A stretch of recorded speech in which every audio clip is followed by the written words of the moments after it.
Market में investments करने के बहुत सारे ऑप्शंस हैं। कुछ एकदम सेफ एसेट्स होते हैं जिनमें रिस्क कम होता है पर ऑब्वियसली रिटर्न कम होता है, जैसे आपके एफडीज हो गए, लिक्विड फंड्स हो गए, बॉन्ड्स हो गए। इनमें रिस्क भी कम होगा, रिटर्न भी कम होगा। फिर आपके पास आते हैं म्यूचुअल फंड्स, जिसमें अलग अलग तरीके के म्यूचुअल फंड्स होते हैं जिनमें रिस्क अलग होता है और रिटर्न्स आपको मिलते हैं 12% से लेकर कभी कभी 24% तक। पर उसके भी आगे एक दुनिया है जहां पे रिस्क बहुत ज्यादा बढ़ जाता है पर रिटर्न्स के पोटेंशियल भी बहुत बढ़ जाते हैं। तो आइए आज की वीडियो में ऐसे 3 एसेट क्लासेस को समझते हैं जो बहुत ही हाई रिटर्न्स पे पोटेंशियल रखते हैं, पर जैसे स्कैम 1992 में बोला गया था ना, रिस्क है तो इश्क है। रिस्क है तो इश्क है। तो इसी तरीके से अगर आपको भी सुपर हाई रिटर्न्स चाहिए तो रिस्क लेना पड़ेगा। तो वो 3 इंस्ट्रूमेंट्स कौन से हैं, आइए जानते हैं आज की वीडियो में। तो नमस्कार दोस्तों, मैं हूं संजय कथुरिया, सीएफए, आपका बिजनेस फाइनेंस और पैसिव इनकम कोच और फाउंडर प्रॉफिट्स फर्स्ट लेके आया हूं आज एक वीडियो जिसमें मैं रिटर्न्स ज्यादा कैसे कमाए जाते हैं उसके बारे में बात करूंगा। बट ये याद रखना, रिटर्न्स हमेशा रिस्क के साथ आएंगे। 3 एसेट क्लासेस जो हाई रिटर्न्स के पोटेंशियल रखते हैं। सबसे पहला एसेट क्लास है क्रिप्टो। यस, मैंने एक छोटा सा पोल रन किया था अपनी कम्युनिटी पे और उसमें मैंने पूछा था क्या मैं क्रिप्टो के बारे में वीडियोस बनाऊं। तो आप में से 75% लोगों ने बोला बिल्कुल बनाइए, क्योंकि आप लोग मेरा व्यू जानना चाहते थे। तो मैं आज थोड़ा सा इंट्रोड्यूस करता हूं क्रिप्टो को। क्रिप्टो जो है वो एक डिजिटल एसेट क्लास है। जैसे कि आप शेयर्स देखते हैं तो शेयर्स में आपको एक फिजिकल कंपनी दिखती है, क्रिप्टो में आपको कोई भी चीज फिजिकल नहीं दिखती, वो कंप्लीटली डिजिटल है, जिसे वेब3 भी कहा जाता है। क्रिप्टो जो है वो ब्लॉकचेन टेक्नोलॉजी का एक पर्टिकुलर एप्लीकेशन है। तो ब्लॉकचेन जो है वो मेन टेक्नोलॉजी है जिसके बेसिस पे क्रिप्टो करेंसी चलती है। अब क्रिप्टो करेंसी में सबसे पहली जो करेंसी आई थी वो 2008 में आई थी, बिटकॉइन। जी हां, बिटकॉइन जो है वो सबसे ज्यादा अडॉप्टेड करेंसी है। यहां पे ज्यादा से ज्यादा लोग बिटकॉइन को यूज करने लग गए हैं। देखिए, टोटल जो बिटकॉइन की सप्लाई है वो 2 करोड़ 10 लाख होने वाली है और वो भी 2140 तक होगी। यानी कि बिटकॉइन जो है हमेशा एक सीमित अमाउंट में ही मिलने वाले हैं। ऐसे नहीं होगा जैसे कि सरकारें कभी कभी नोट छापने लग जाती है, यूएस नोट छापने लग जाती है, वैसे बिटकॉइन कभी भी छपेंगे नहीं। ज्यादा से ज्यादा 2 करोड़ 10 लाख बिटकॉइन आएंगे। इसी तरीके से बिटकॉइन के बाद बहुत सारी और करेंसीज भी आई और बहुत लोगों ने बहुत सारा पैसा बनाया भी, पर बहुत सारे लोगों ने बहुत सारा पैसा गवाया भी है। अब रिसेंटली क्या हुआ, एक बहुत बड़ा ट्रांसफॉर्मेशन अनाउंस हो गया। क्या हुआ कि डोनाल्ड ट्रंप बन गए यूएस के अगले president. Now clear that we've achieved the most incredible political thing. Look what happened. Is this crazy? तो जब डोनाल्ड ट्रंप कैंपेन कर रहे थे तब उन्होंने यह अनाउंस किया था कि वो क्रिप्टो करेंसी को बहुत स्ट्रांगली सपोर्ट करेंगे, क्योंकि उनको जो सपोर्ट कर रहे थे इलॉन मस्क, आप सबको पता है कि डॉज कॉइन जो है वो उन्हीं का है। तो क्रिप्टो करेंसी को सपोर्ट करना जो है वो डोनाल्ड ट्रंप ने क्लियरली अनाउंस कर दिया कि उनका पूरा पूरा सपोर्ट रहेगा क्रिप्टो करेंसी को। Every Bitcoiner knows by heart, never sell your Bitcoin, brother. तो दोस्तों क्या हुआ, बहुत सिंपल है। जिस दिन अनाउंसमेंट हुई इलेक्शंस की और पता चला डोनाल्ड ट्रंप जीते हैं, उसके बाद से लेके अभी तक क्रिप्टो करेंसी जो है, खासकर बिटकॉइन जो है, वो $70,000 से $1 लाख पहुंच गया। यानी करीबन 40% रिटर्न्स दे दिया है उसने 2 महीने के समय में। बहुत सारे बैंक्स जो पहले कहते थे कि हम क्रिप्टो करेंसी में इन्वेस्ट नहीं करेंगे, वो अब क्रिप्टो करेंसी में इन्वेस्ट करने लग गए हैं। मुझे आज भी याद है जब 2009 में पहली बार मेरे फ्रेंड ने मुझे बोला था कि भाई तू भी बिटकॉइन ले ले,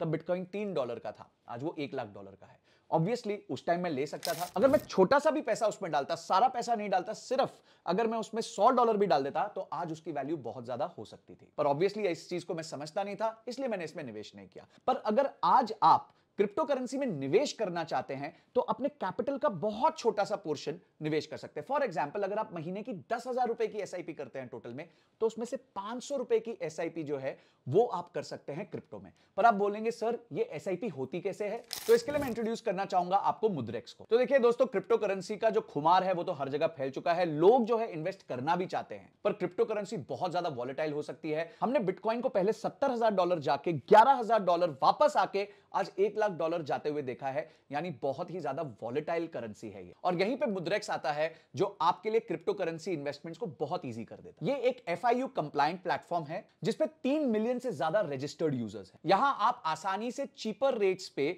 यूपीआई के थ्रू पेमेंट्स डिपॉजिट भी कर सकते हैं, यानी जो P2P के स्कैम्स चल रहे हैं उससे बच सकते हैं। आपके पास कहीं पहले से क्रिप्टो पड़ा है तो वो डिपॉजिट भी कर सकते हैं और आराम से विड्रॉल भी कर सकते हैं। और सबसे इंपॉर्टेंट चीज जो मैं बता रहा था SIP के बारे में, मुद्रेक्स लेके आया है एक फीचर जिसको वो कहते हैं कॉइन सेट्स, जो एक तरीके का म्यूचुअल फंड है। और ये म्यूचुअल फंड सिर्फ क्रिप्टो करेंसी के लिए डिजाइन किया गया है। जिस तरह म्यूचुअल फंड्स में बहुत सारे तरह के स्टॉक्स होते हैं, उसी तरह कॉइन सेट में आप अलग अलग तरीके के कॉइन्स ले सकते हैं और अपने पोर्टफोलियो को डाइवर्सिफाई भी कर सकते हैं और रिस्क को मैनेज भी कर सकते हैं। सबसे अच्छी बात है कि मुद्रेक्स के एक्सपर्ट्स इन पोर्टफोलियो को मैनेज भी करते हैं। आपको मार्केट ट्रेंड्स को ट्रैक करने की भी जरूरत नहीं है और इन्वेस्टमेंट की टेंशन लेने की भी जरूरत नहीं है।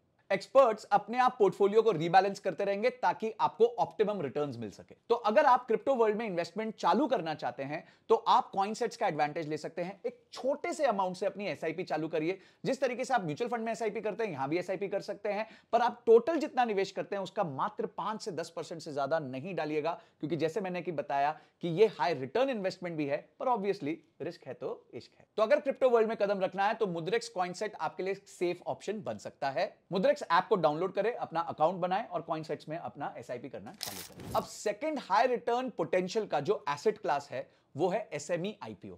जी हां दोस्तों, एसएमई आईपीओ ने तो पिछले साल धूम मचा दी थी। 230 आईपीओ आए हैं पिछले साल में, जिन्होंने 8400 करोड़ के आसपास का टोटल कैपिटल रेज किया है।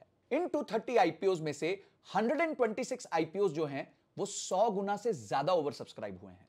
एवरेज में एक आईपीओ का सब्सक्रिप्शन 178 टाइम्स हुआ है। पर दोस्तों, रिस्क है तो इश्क है। ऑब्वियसली इसका मतलब यह नहीं है कि सारे आईपीओ जो हुए थे वो सक्सेसफुल हुए थे। बहुत सारे लोगों ने पैसा डाला क्योंकि उनको लगता है कि एसएमई कंपनीज जो हैं वो कम वैल्यूएशन के साथ आ रही हैं और उनमें ग्रोथ पोटेंशियल ज्यादा है। यह बात सच है, पर आपको एक मजेदार इंफॉर्मेशन देता हूं कि सिर्फ 19 कंपनीज हैं जो इन 230 में से मल्टी बैगर रिटर्न्स दे पाई हैं। 40% से ज्यादा कंपनीज जो लिस्ट हुई हैं आज अपने लिस्टिंग प्राइस से 25% से ज्यादा नीचे चल रही हैं। तो दोस्तों, जितना ये ग्लॉसी दिखता है ना, उतना ये होता नहीं है। और अगर आपको एसएमई आईपीओ में पार्टिसिपेट भी करना है तो कंपनी की रिसर्च प्रॉपरली कीजिए, क्योंकि इसमें आपको मिनिमम जो इन्वेस्टमेंट करना पड़ता है वो 1 लाख रुपए से ज्यादा का करना पड़ता है। और कभी भी एसएमई आईपीओ में अगर आप पैसा डालते हैं तो सिर्फ लिस्टिंग गेन्स के एंगल से मत देखिए, उसको लॉन्ग टर्म अगर आप होल्ड कर सकते हैं, अगर कंपनी में दम है, तभी आप एसएमई आईपीओ में पैसा डालिए। दोस्तों, ये याद रखना, एसएमई आईपीओ आपको डेफिनेटली हाई रिटर्न्स दे सकता है, पर वो अपने रिस्क के साथ आता है, क्योंकि एसएमईज में लिक्विडिटी भी कम होती है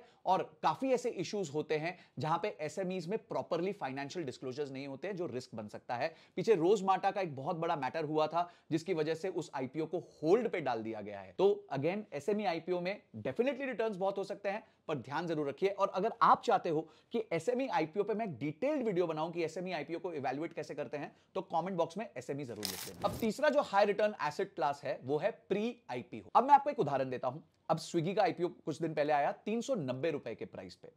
तो ये जो शेयर्स थे स्विगी के, वो अनलिस्टेड मार्केट में ऑलरेडी बिक रहे थे। अनलिस्टेड क्या होता है? जहां पे अभी तक लिस्टिंग हुई नहीं है। तो इसे हम कहते हैं प्री आईपीओ शेयर्स, यानी कि आईपीओ से भी पहले ये शेयर्स अवेलेबल होते हैं।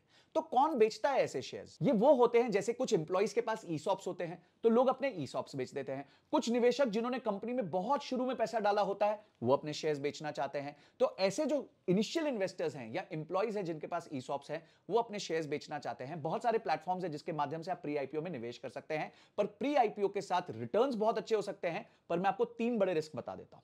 सबसे पहला रिस्क है कि प्री आईपीओ का जो लिक्विडिटी है वो बहुत कम है। हो सकता है प्री आईपीओ में शेयर्स खरीद लो, और अगर आप प्री आईपीओ शेयर्स बेचना चाहते हो तो लिक्विडिटी बहुत कम होती है। ऐसा नहीं होता कि ओवरनाइट जो है आपका शेयर बिक जाएगा। सेकंड, इस बात की गारंटी नहीं है कि प्री आईपीओ तो आपने कर लिया, आईपीओ आ ही जाए उस कंपनी का। कभी कभी कंपनियों के आईपीओ बहुत लंबे समय तक डेफर हो जाते हैं और तब तक आपको उस शेयर को होल्ड करके रखना पड़ेगा, क्योंकि अब आप किसी और को बेच नहीं सकते, क्योंकि मार्केट में अगर उसकी डिमांड नहीं है तो आपको कोई भी उसके पैसे नहीं देगा। और तीसरा सबसे बड़ा रिस्क ये हो सकता है कि जितने भाव में आपने प्री आईपीओ में शेयर खरीदा था उससे कम भाव में आईपीओ में आ जाए। फॉर एग्जाम्पल, काफी ऐसे लोग थे जिन्होंने स्विगी का शेयर 500 रुपए में प्री आईपीओ में खरीदा और बाद में जाके उसका आईपीओ 390 रुपए में आया। एक और बार ऐसा हुआ था कि ओवरनाइट रिलायंस रिटेल के प्री आईपीओ शेयर्स में बहुत भारी, यानी कि 50% से ज्यादा की गिरावट आ गई। बट इसमें गुड साइड भी है, जैसे कि एनएसई इंडिया का जो प्री आईपीओ है, वहां पे प्राइसेस बहुत तेजी से पिछले 3-4 महीने में भाग रहे हैं, क्योंकि ये अटकलें लगाई जा रही हैं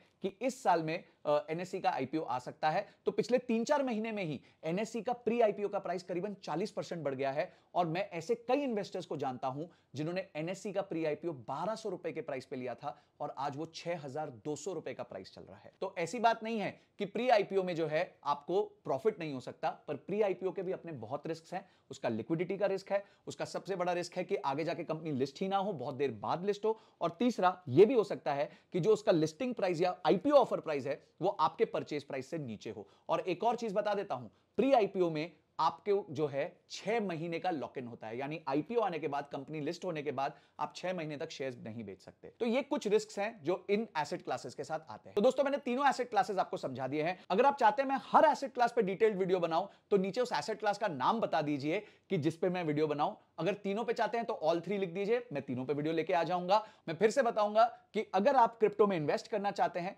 तो मुद्रेक्स को डाउनलोड करें और कॉइन सेट्स के माध्यम से अपनी एसआईपी को स्टार्ट करें। म्यूचुअल फंड वाली वीडियोस तो चली रही हैं, वो तो देखनी है। प्लेलिस्ट लगा दी है। अगली वीडियो तक जय हिंद जय भारत।